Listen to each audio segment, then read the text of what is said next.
একদিকে ২১শে জুলাই নিয়ে নাজেহাল অবস্থা মমতা তৃণমূলের, আর সেই সময় মিত্রহীন মমতা বন্দ্যোপাধ্যায়। মদন মিত্র হাত ছাড়লেন মমতা বন্দ্যোপাধ্যায়ের এবং ঋতব্রত বন্দ্যোপাধ্যায়দের সঙ্গে মদন মিত্র যোগ দিলেন নবতৃণমূলে। আজকেই বিধানসভায় গেলেন, বিধানসভায় নিজে গাড়ি চালিয়ে গেলেন। গাড়ি চালিয়ে গিয়ে তৈরি ছিল, প্রস্তুতি ছিল নবতৃণমূল, এবং তারপরেই সমস্ত পদ ছাড়লেন। অনেকগুলো পদে ছিলেন এই কামারহাটির বিধায়ক মদন মিত্র, অনেকগুলো পদে ছিলেন, সেই পদগুলো ছাড়লেন। অভিষেকের বিরুদ্ধে এক রাশ অভিযোগ, বিস্ফোরক মদন মিত্র। মমতা বন্দ্যোপাধ্যায়কেও কাজ করতে দিতেন না অভিষেক বন্দ্যোপাধ্যায়, এমনটাই বললেন। অভিষেকের বিরুদ্ধে কিছু বললে বাড়িতে পুলিশ যেত, এমনটাও বললেন। এবং অভিষেক কখনো তৃণমূলের মুখ হতে পারেন না বললেন মদন মিত্র।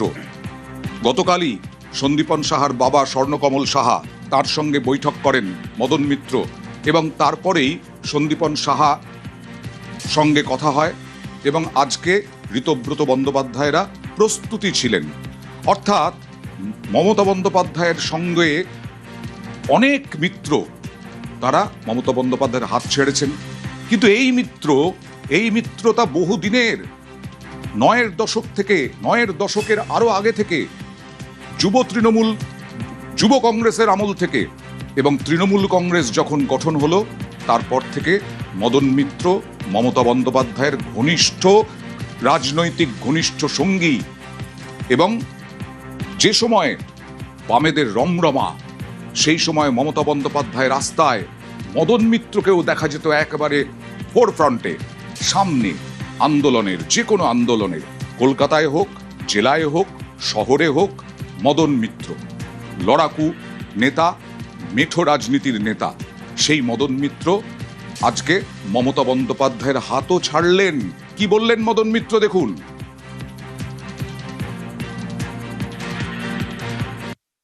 আমি মমতা বন্দ্যোপাধ্যায়ের তাকে সম্মান জানিয়ে, তাকে ধন্যবাদ জানিয়ে, এবং দীর্ঘদিন তিনি আমাদের পাশে থেকেছেন, আমরাও চেষ্টা করেছি কম বেশি করার। আজ এই মুহূর্ত থেকে মমতা বন্দ্যোপাধ্যায় তৃণমূল কংগ্রেসের national committee, chief whip, working committee, party general secretary থেকে শুরু করে সমস্ত রকম পদ থেকে আমি ইস্তফা দিলাম। আমি তৃণমূলে ছিলাম, তৃণমূলেই রইলাম, শুধু আমি এই ঘর থেকে ওই ঘরে গেলাম। তৃণমূলেই থাকলেন, কিন্তু মমতা বন্দ্যোপাধ্যায়ের ঘরে থাকলেন না, ঋতব্রতদের ঘরে গেলেন। এবং অভিষেক বন্দ্যোপাধ্যায়ের বিরুদ্ধে বহু অভিযোগ। অ্যাকচুয়ালি মমতা বন্দ্যোপাধ্যায়ের যে জায়গাটা, সেটা যত দিন যাচ্ছিল ছোট হয়ে আসছিল। আর মিত্রহীন নয়, আমি মমতা বন্দ্যোপাধ্যায়ের কাছেও আজকেও আমার হোয়াটসঅ্যাপে সরি চেয়েছি, অ্যাপোলজি চেয়েছি। কিন্তু আমার ব্রিদিং প্রবলেম, আমি নিঃশ্বাস নিতে পারছি না, কাজ করতে পারছি না। কি করব? এই দমবন্ধ পরিবেশ তৈরি হলো কেন? আমাদের একজন হেয়ার হিটলার আছেন, হেয়ার অভিষেক। হিটলার তো চলে গেছিল মেরি এভা ব্রাউনকে নিয়ে, সবটা ছেড়ে দিয়ে। অভিষেকের কথায়, অভিষেকের সব কিছুতে, সব ব্যাপারে অভিষেকের চলতে হবে, না হলে দেখে নেব। অভিষেক বন্দ্যোপাধ্যায় যে এই ধরনের আচরণ করতেন, এটা মমতা বন্দ্যোপাধ্যায় জানতেন না বা আপনারা জানাননি? কারা কারা ভেতরে আছে খবর নিন, তাহলেই জানতে পারবেন। আপনাদের তো অ্যাক্সেস ছিল মমতা বন্দ্যোপাধ্যায়ের কাছে।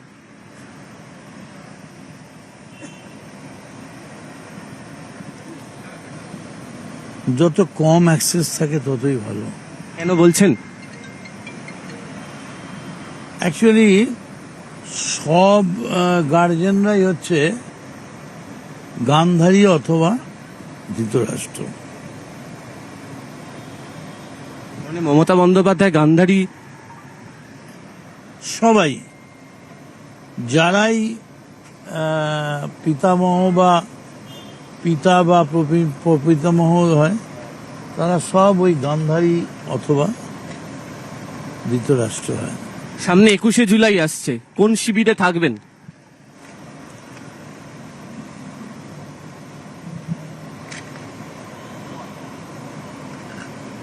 যেখানে দেখিবে ভাই উড়াইয়া দেখিবে ভাই, পাইলেও পাইতে পারো অরূপরত।